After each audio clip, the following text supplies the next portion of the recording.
For all things Halloween, this is Hauntformer, and welcome back, ladies and germs, to the Campfire Storytelling Podcast.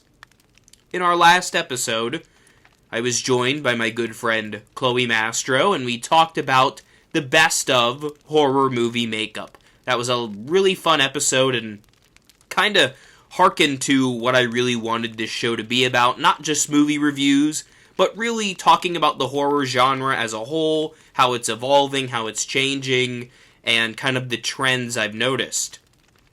Well, throw that away because we're going back to horror movie reviews. This year, while not as prolific as 2022, has chalked up a fair number of spooky movies that I needed to talk about. And while I have done some horror movie reviews here on my channel, they have been few and far between. I've been slacking a bit on the horror movie reviews, but don't worry, I will catch up right now. And in the future, I hope to make individual reviews for especially those big-ticket movies that I've been itching to talk about. First up on my list, at least in terms of upcoming films, is Saw 10. But there are several movies on this list that I really wish had gotten their own video, and perhaps I could make one. But this podcast is a really good outlet for me to discuss these opinions with all of you. Earlier this year, just a little rewind, I reviewed Missing, Infinity Pool, Knock at the Cabin, and Cocaine Bear in a previous installment of this very podcast. And I also did a review of Scream 7. Scream 7 was definitely a highlight of this year's movie-going experience, as was Knock at the Cabin and Missing. It seems that this year was very heavy with solid horror movies at the beginning of the year. While I wasn't crazy about Megan, it was a big talking point for horror fans at the beginning of the year. And, I don't know, it seems like as the year has gone on, the quality of horror films has steadily decreased, and that's a little bit disappointing. So I really hope that some of these more recent horror films, some that I haven't seen, and I'll talk about those very quickly, but as we continue into September and October, getting to the spooky season, that we actually get some quality spooky movies. Now, with that said, I want to address the films that I have not seen and that I wanted to check out and just didn't get the chance to yet or was waiting for a later time. Some of these I was more anticipating than others, but I've heard mixed things about all of these, and I'll kind of say which ones I've heard about. Up first is Cobweb, which I believe is now on either Netflix or Tubi or one of those streaming services. I haven't heard much about the plot, but I have heard that overall it was pretty good. Secondly is Insidious: The Red Door. I was about to go see this movie, and I opted not to. I figured that I could just see it later in the year when I inevitably get it, like on Black Friday or something. It just wasn't a huge draw for me. The last few Insidious movies were hit and miss, with an emphasis on the miss. But, you know, it's Insidious, and they were bringing back some old, quote-unquote, legacy characters for this one. So I was a little more intrigued. Plus, Patrick Wilson was in the director's chair, and I was curious as to how he would helm the ship. I had the pleasure of meeting him about a year ago. Fear, I really didn't have an interest in this one, but I'm going to be honest, I kind of wanted to see it for the meme. It's literally called Fear, guys. Come on. Winnie the Pooh, Blood and Honey, again, maybe more so for the meme, but I don't know. It got me curious. It got me thinking. I need to know why Winnie the Pooh is doing this in the 100 Acre Woods. Beau is Afraid, from Ari Aster, Midsommar and Hereditary's director. I don't really know if I wanted to or wanted to not see this movie. I heard it was really trippy and weird, and I take that as both a good and a bad thing, but I guess I'll just have to see it to find out. Curiosity is strong on that one. These last two are movies that may or may not still be in theaters, and I am curious to track them down. The first is Talk to Me, which is actually made by a group of YouTubers, from what I know, who made some horror short films here on the platform. And I heard really rave reviews about it, so I'm very curious as to how it pans out. And Last Voyage of the Demeter, which is that new vampire movie on a ship, kind of a retelling of Dracula from a different perspective. And it sounds rather cool. In this video, talking about the movies that I have seen and do want to review, I will be talking about Evil Dead Rise, Renfield, The Pope's Exorcist, Nefarious. I'll slightly be talking about The Boogeyman, although I did do a car review of that one a couple months back, and the most recent Haunted Mansion movie from Disney. It's not a horror movie, but I just wanted to throw my 2 cents in. I won't take too long with that one. There's not really a ton to say about it. So get comfy, ladies and germs. We're going to talk about all of these movies right now. Psych, I lied. Before I jump into the individual reviews of each of these films, I want to first point out that I actually have a Letterboxd. If you don't know what Letterboxd is, it's basically a social media where you can review movies like a nerd. This isn't a sponsored ad placement or anything like that. I just quite like the app, and a lot of my friends and myself use it, and I actually did review a lot of these movies on Letterboxd already, so you can check that out. Some of my opinions fluctuate over time, so keep that in mind, but overall, I think most of these reviews are still ringing true for my opinions on these movies. And if you want to hear my takes on some non-horror related movies, because you may like other genres just like me, such as movies like Indiana Jones or other movies, insert other movies that came out, even Barbie or Oppenheimer, yeah, remember those? I did review those on Letterboxd as well.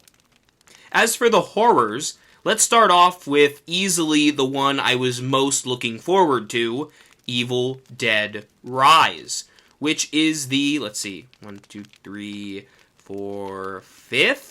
installment in the Evil Dead series. Well, yeah, unless you count Ash vs. Evil Dead. I recently watched the 2013, is that right? Remake of the Evil Dead. I had not seen it before, but I did see, of course, Evil Dead's 1 and 2, Army of Darkness, and the show Ash vs. Evil Dead. My opinions on those are pretty solid across the board. I like them all. The show's really fun. It's very campy and light, but it has, of course, all of the gore you've come to expect from Evil Dead. Evil Dead 1 is the most horrific and very ragtag with how it was put together. Evil Dead 2 is probably the best of the series, and I think a lot of fans agree. It's just overall a really good time. Has a lot of zany camera angles, great slapstick from Bruce Campbell, and really great creature effects. Plus, the story is maybe a bit more straightforward in that one, and adds a little depth to some of the characterization. And Army of Darkness is just a lot of fun. It's a little more fantasy than horror, but if you can get on board with it, I think you're going to have a wild and fun time. As for the remake, I wasn't expecting to like it, but I was pleasantly surprised. It definitely goes back to the tone of that first Evil Dead movie, and it ups kind of the gore and the intensity, yet it also gives some really solid characters with some great performances. I was really pleased with that movie, and I had that kind of tone going into Evil Dead Rise, which helps, because this movie, while it has some goofy moments, especially toward the end of the film, it's largely a more serious horror movie than the earlier Evil Dead movies. And maybe that's my biggest criticism of it. It just isn't as fun as those first 3 Evil Dead movies. Now, don't get me wrong, you don't have to make a horror movie quote-unquote fun or zany to have it be well done. And this movie is undoubtedly well done, well acted, well shot. The gore is really intense. I was like gritting my teeth the whole time. There are a lot of people talking about how gory and messed up this movie is, and it is messed up. There's the cheese grater thing. There's a horrible scene where this girl like swallows glass. Ugh, I don't even want to think about that. And then, of course, you get into more of the fun, zany, what I think of when I think of Evil Dead stuff at the end, where you have this giant amalgamation of characters crawling around in a parking garage and forced into a wood chipper. To me, that climax was more Evil Dead-ish than the rest of the film. I guess I was expecting a different tone, but for what it's worth, I had a fun time watching it. I suppose that some of the characters, more or less, were forgettable. I kind of remember the main girl and her niece, I believe. She's like the auntie who has to deal with the repercussions of her sister's actions after being possessed by a deadite, of course. It seems like the other movies took a back seat. This movie's very standalone. There's a brief, very brief, Bruce Campbell cameo, but not many references to Ash, other than, of course, wielding a chainsaw. Is the movie a good time? Yeah. It's a pretty creepy horror movie. Was it my favorite of the year? No. And this... this sounds kind of mean, because I mean in no way to rag on this movie, because it is a well-done horror movie. But I would just say, in terms of my personal enjoyment, it may be at the bottom of the Evil Dead franchise ranking. But Evil Dead, to me, is a franchise that, to this point, has consistently cranked out good movies. There isn't one that I'd say is bad. Much like my opinions on, let's say, the Scream franchise. Even though Scream 3 is a little iffy, I think overall those franchises, they don't skip a beat, which is really nice. I'm curious as to the future of the Evil Dead, as it seems like Sam Raimi and Bruce and the whole gang will keep making Evil Dead movies, and I'm curious how those will go down. Before we move on to the next motion picture, I just want to say that Alyssa Sutherland, who plays Ellie, kind of the mom character who becomes possessed in Evil Dead Rise, is absolutely tremendous. Horrifying to look at with all the makeup and prosthetic work done on her, but wow, is her performance ever so captivating. I guarantee you will see her in more movies.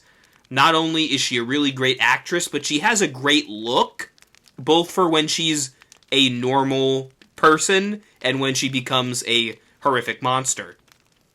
Speaking of really great performances, I'm going to very smoothly segue into Renfield.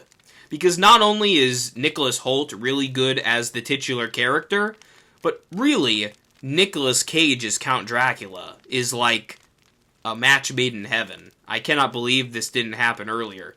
He really stole the show. Yes, I think the rest of the movie is pretty fun, but Nicolas Cage is definitely the selling point of Renfield.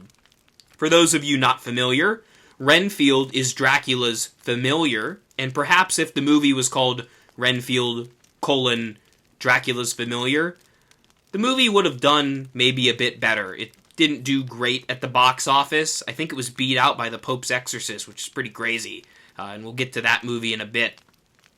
But, yeah, Renfield is from the original Dracula story. I believe he's a real estate guy who goes to the Count's castle and then is hypnotized by Count Dracula and used as his slave. He has the rats line in that original movie.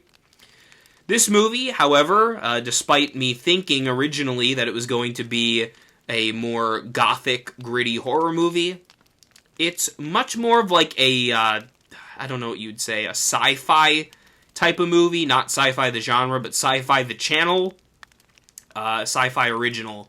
In the sense of it's very over-the-top, campy, over-the-top gory, much like Evil Dead. These movies kind of go together. And it follows Renfield not wanting to follow Dracula's orders anymore and kind of going against his master and facing the repercussions of that.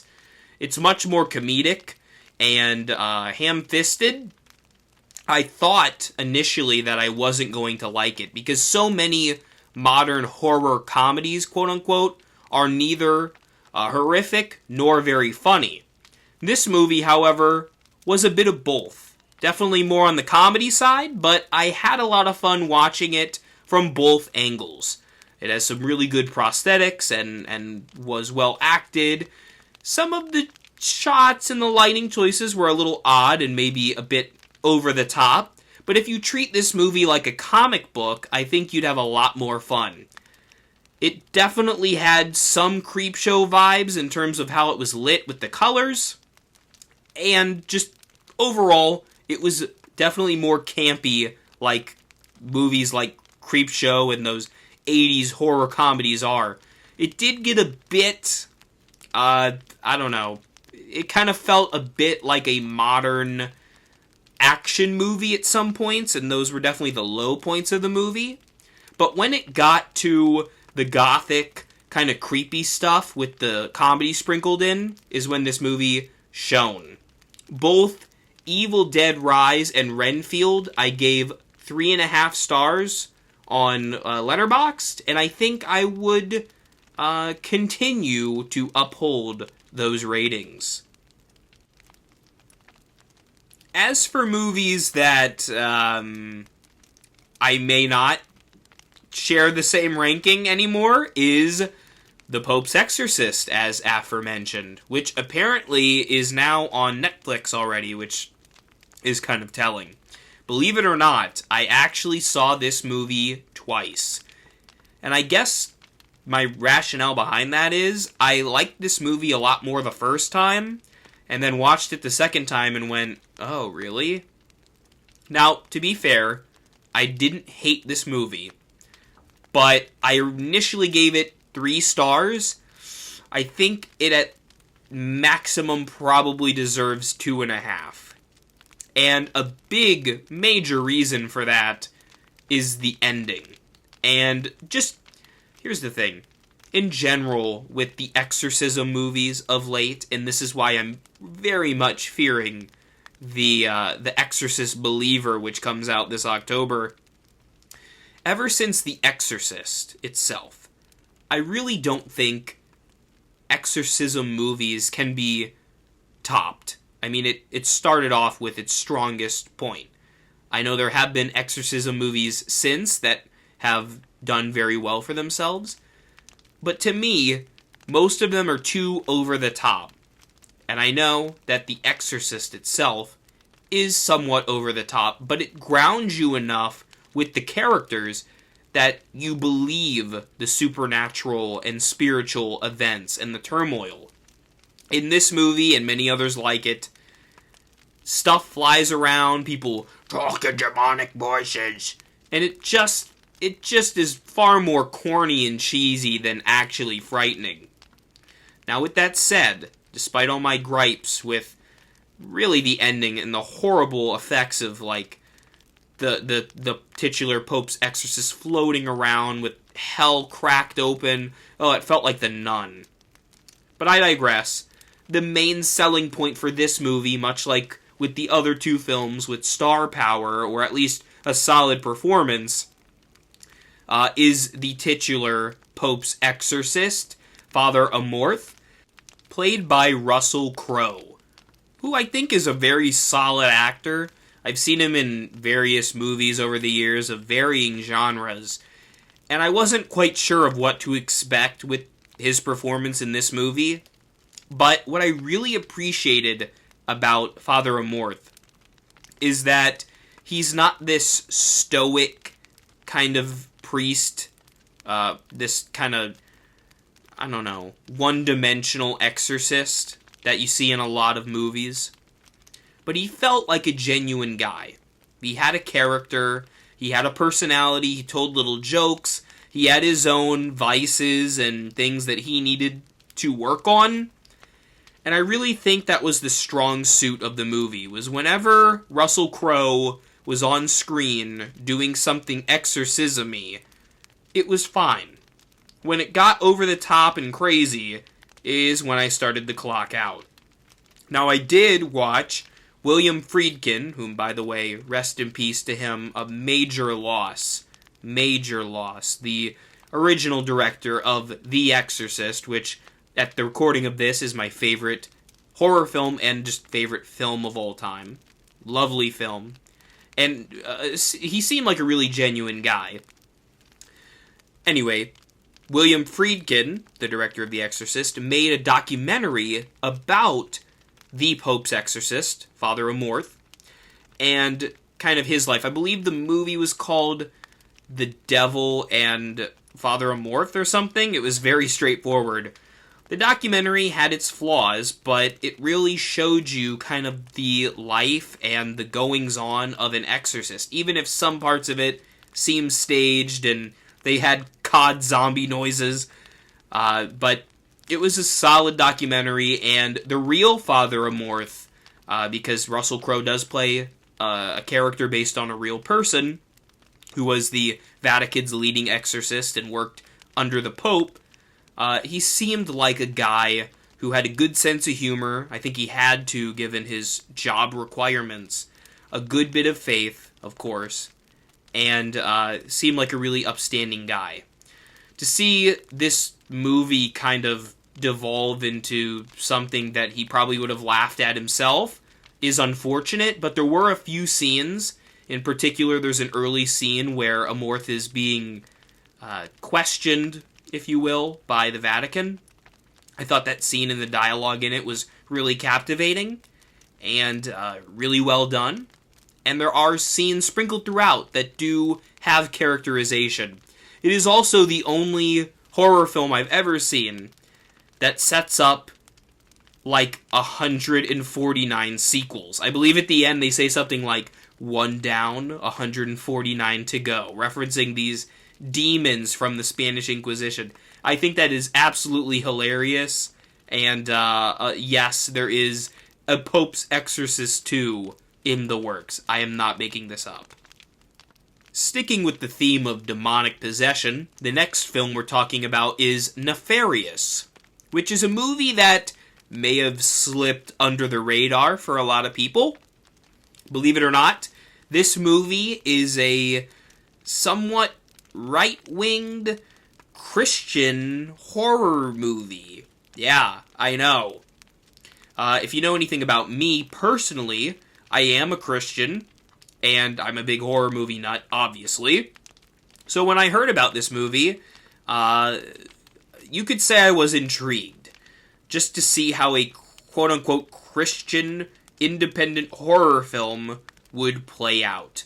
And I have to say, though parts of it are hammy, and some of the message gets beaten over your head a little too severely, I actually found this movie pretty captivating for a small independent movie. A lot of people were talking about this when it came out back in, March or whenever, April? It was around Easter time, which is always funny that these demonic movies pop up around Easter season. But Nefarious follows a psychiatrist who goes to a prison and has to determine whether or not a man is clinically insane, because based on that determination, he may or may not get the death penalty, which in his case is the electric chair. Now, when he interviews this man, the man claims to be possessed by a demon, and throughout the course of the movie, the demon and the psychiatrist basically debate God and theology, and debate kind of social issues, and debate the psychiatrist's life. If you're not one to enjoy talky movies, then you probably will not like this at all. But as someone who doesn't mind dialogue-heavy stuff, I like, reading horror stories, and a lot of reading requires listening to a lot of dialogue. Or if you're just a fan of, like, The Twilight Zone, where people kind of debate these philosophical topics, and you might find this movie intriguing, even if you're not a Christian or right-wing. The movie does talk about topics such as abortion, or I'm trying to think of other social issues. I know abortion was one of the big ones. Of course, demonic possession and religion talks about Jesus Christ and kind of the dynamic between God and the devil and the death penalty and all of this different stuff. Mental illness. It asks a lot of questions. And while some of its answers are maybe too crushed up and put in applesauce and shoved down your throat, I think even if you go into this movie more open-minded and just kind of take what it has coming to you, you might learn something about yourself when you watch it. And even though I maybe didn't agree with everything this movie was, discussing or kind of putting in your face, I did overall enjoy the ride. I gave this movie a 3-star rating on Letterboxd, and I think I'd actually stick with that rating, because unlike a very, you could tell, kind of committee-think movie like The Pope's Exorcist, despite the things I liked about it, Nefarious felt like a movie that was crafted with care. Again, whether or not you believe with the ideals of the movie, I do think that it had something it was trying to say, and did it in a way that was well done, considering its budget and kind of the limitations of it. There were a lot of issues on the set, apparently. The filmmakers do claim that the movie was somewhat cursed, maybe by demonic influences, whether or not you believe in that kind of thing. Again, I guess the novelty of watching a Christian horror movie got to me, but I have to say, the performances, especially Sean Patrick Flannery, who plays Edward Wayne Brady, the criminal, is really captivating. For a conversation that lasts about an hour and a half, I was really eating it up. As we continue around the calendar, the movies start to take a dip here. Up next is The Boogeyman, which was directed by Rob Savage and is based on the Stephen King short story of the same name. I actually did do a in-car review, which is a thing I've never done before or since, but maybe I'll bring it back. I did a car review of this movie right after I saw it, after I got out of the theater. And those thoughts still hold true. I gave this movie a 1.5 stars on Letterboxd, and yeah, to me it pretty much deserved it. The short story, if you've never read it, is really good, as are a lot of King's short stories. It's basically a conversation similar to Nefarious. See, again, these movies just overlap. It's crazy how this works.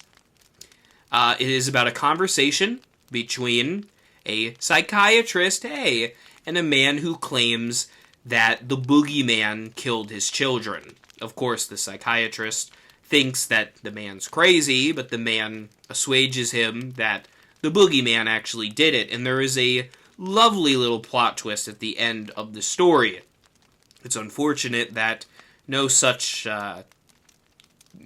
cleverness really exists in this movie. There are a couple of scenes that are okay, I guess, but that's really pushing it. The Boogeyman deserves the 1.5 star rating. It's just not that good. It's got really cheesy jump scares. I mean, just by the books. It doesn't hardly take any inspiration from the short story, and what little it does, it kind of squabbles within, like, the span of 5 minutes. And that's really unfortunate, too. While there are some okay performances, the script really doesn't offer a lot to these actors and actresses, which is unfortunate, because I think there is some talent here. The Boogeyman himself, I don't even know if I'd call it a him, it's just a weird, thing. I don't know, it looked like the Cloverfield monster. It did not remind me at all of what you would consider when you hear The Boogeyman. I really think this movie did well because of the name The Boogeyman. There's kind of an expectation for that. And other than like a couple of kind of clever jump scares, especially the one you saw in the trailer where the ball rolls and you see kind of the thing in the room, and the very opening of the movie with this really creepy pan around a crib, which is quite disturbing, especially because it's, involving a baby. Other than those few scenes, nothing in this movie really makes sense, nothing really goes anywhere. The characters don't have much characterization, they kind of walk around in circles. There's a scene where this girl goes to a house where this woman claims that the boogeyman's gonna get her if she doesn't have all these candles lit, but then it's just like, why not go outside if he can't get you in the light? It doesn't make any sense. It's bright as daylight outside. I digress. It feels like it wasn't thought through. It feels like it is really leeching off the short story. I don't know if Stephen King saw and approved this, but he probably did for the money, and that's unfortunate because it is definitely a letdown to me. As a fan of that short story, could have been done way better. And last, but certainly not least, well, no, it is least, Haunted Mansion. Now, like I said, I'm not going to talk about this movie too much.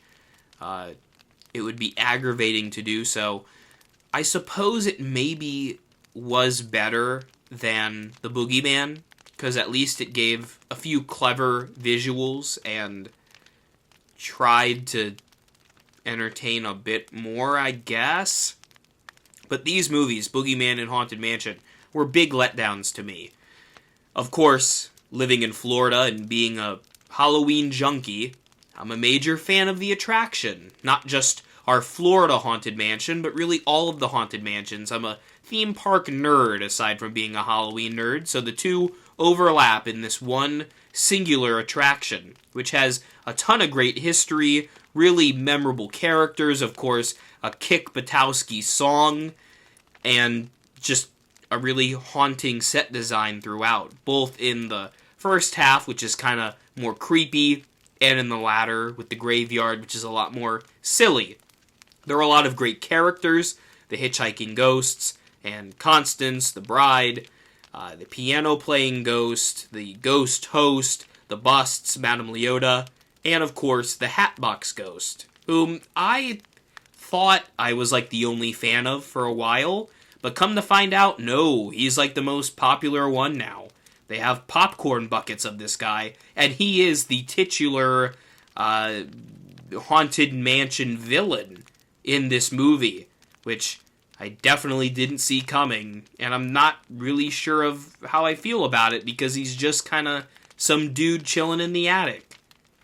One gripe I have to talk about before I actually talk about the movie, which, again, I'll be very brief.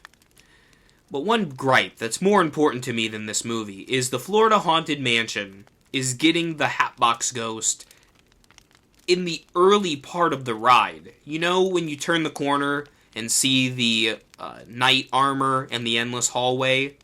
Yeah, that's where our Hatbox Ghost is going, because it's being installed right now in Orlando. The whole idea of the ride is that the first half of the Haunted Mansion is supposed to be very subtle and creepy and imply ghosts, and then by the midpoint to the end, you know they're confirmed. Right off the bat, the Hatbox Ghost breaks that idea entirely, and I think it's a really poor idea to put him there. I mean, my opinion's not going to change anything, but I needed to vent, dang it. Alright, enough rambling about the ride. Let's talk about the movie. In a word, predictable.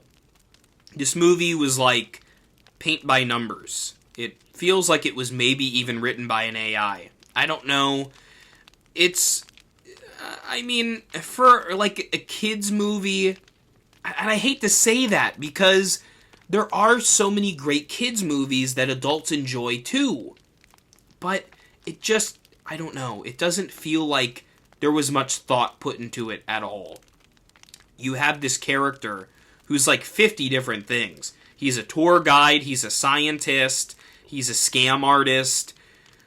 He has a tragic past, and he goes to the haunted mansion, and he is haunted by it, and he can't escape. And he has to recruit these other zany characters to help break this curse of the Hatbox Ghost, essentially. And yeah, I don't know, it doesn't really utilize the lore of the ride. The whole idea of the ride is a retirement home for ghosts. And basically this movie throws that away. Has this little mystery, barely mystery, in this movie. The characters kind of walk around the haunted mansion, see some neat visual gags, I suppose. Endless hallways and portraits moving. I mean, some of the effects are fine enough, but, you know, that's kind of what you expect with Disney with all their money. I don't know, there's really not a lot to say about it. It's very bland. Everything you can see coming. The characters, while they try to give some depth, at least to the main guy, they all feel very one note. And a lot of the, like, emotional beats are very forced and made me laugh. More so than the actual written comedy, which mostly landed in duds. A couple of neat homages to the ride. I think that's what people who enjoy this movie will point out. They'll, like, be pointing the whole time, like, look, the sconces from the ride, the stretching portraits. And that's pretty much all you're gonna get. Very disappointing.